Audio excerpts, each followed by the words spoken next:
ফেব্রুয়ারিতেই ত্রয়োদশ জাতীয় সংসদ নির্বাচন। সারা দেশ প্রস্তুত হচ্ছে একটি অবাধ, সুষ্ঠু ও গ্রহণযোগ্য নির্বাচনের জন্য। কি ভাবছে সাধারণ মানুষ থেকে শুরু করে আগামীর জনপ্রতিনিধিরা, সে কথা জানাতে ডিবিসি নিউজের ইলেকশন এক্সপ্রেস ছুটে যাচ্ছে সব সংসদীয় আসনে। আজ সারাদিন আছে সংসদীয় আসন ২১, রংপুর ৩-এ। স্বাগত জানাচ্ছি সিএসআরএম ডিবিসি ইলেকশন এক্সপ্রেসে। আজ দিনভর থাকবো রংপুর ৩ আসনে, তুলে ধরবো এখানকার মানুষের ভোট কেন্দ্রিক ভোটারদের ভাবনা এবং রাজনৈতিক দলগুলোর প্রস্তুতি সম্পর্কে। এই মুহূর্তে আমাদের সাথে যুক্ত হয়েছেন গণ অধিকার পরিষদের কেন্দ্রীয় কমিটির সদস্য এবং রংপুর বিভাগের সমন্বয়ক হাজী মোহাম্মদ কামাল হোসেন। কথা বলবো তার সাথে। আপনাকে স্বাগত জানাচ্ছি। প্রথমে আপনার কাছে জানতে চাই, আপনার দল গণ অধিকার পরিষদ আপনাকে এই আসনের জন্য মনোনীত করেছে। আপনি এরই মধ্যে গণসংযোগ শুরু করেছেন কিনা এবং মানুষের সাড়া কতটা পাচ্ছেন? ধন্যবাদ। আসলে আমরা গণ অধিকার পরিষদের যে মেইন স্লোগান এই হচ্ছে জনতার অধিকার আমাদের অঙ্গীকার।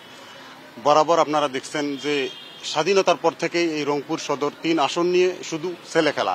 সবাই আশা দিছে, কিন্তু কেউ সেই আশার ফল দিতে পারেনি।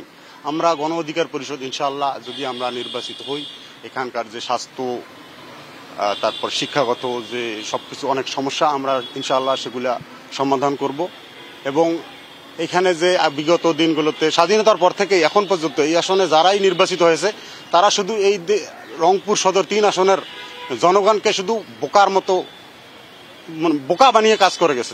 তারা নির্বাচনের সময় অনেক প্রতিশ্রুতি দিয়েছে, কিন্তু নির্বাচনের পরে আর সেই প্রতিনিধিদের এখন পর্যন্ত দেখা যায় না মাঠে। অর্থাৎ আপনার কথা অনুযায়ী অতীতের প্রতিনিধিদের প্রতারণা এবং আপনাদের যে প্রতিশ্রুতি, এই নিয়েই তো মানুষের কাছে যাচ্ছেন। মানুষ কি সাড়া দিল?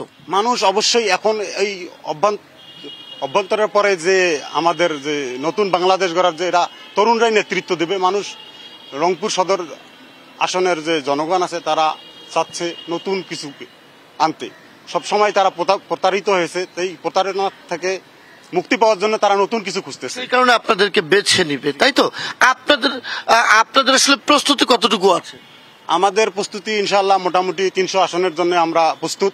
অনেক ধন্যবাদ এবং কৃতজ্ঞতা আমাদেরকে সময় দেওয়ার জন্য। সিএসআরএম ডিবিসি ইলেকশন এক্সপ্রেস এরপর বেলা ১২টায় যুক্ত হবে জাতীয় নাগরিক পার্টি এনসিপির সাথে। জানবেন নির্বাচন কেন্দ্রিক তাদের ভাবনা কি, তাদের দলের প্রস্তুতি কি। থাকুন সিএসআরএম ডিবিসি ইলেকশন এক্সপ্রেসের সাথে।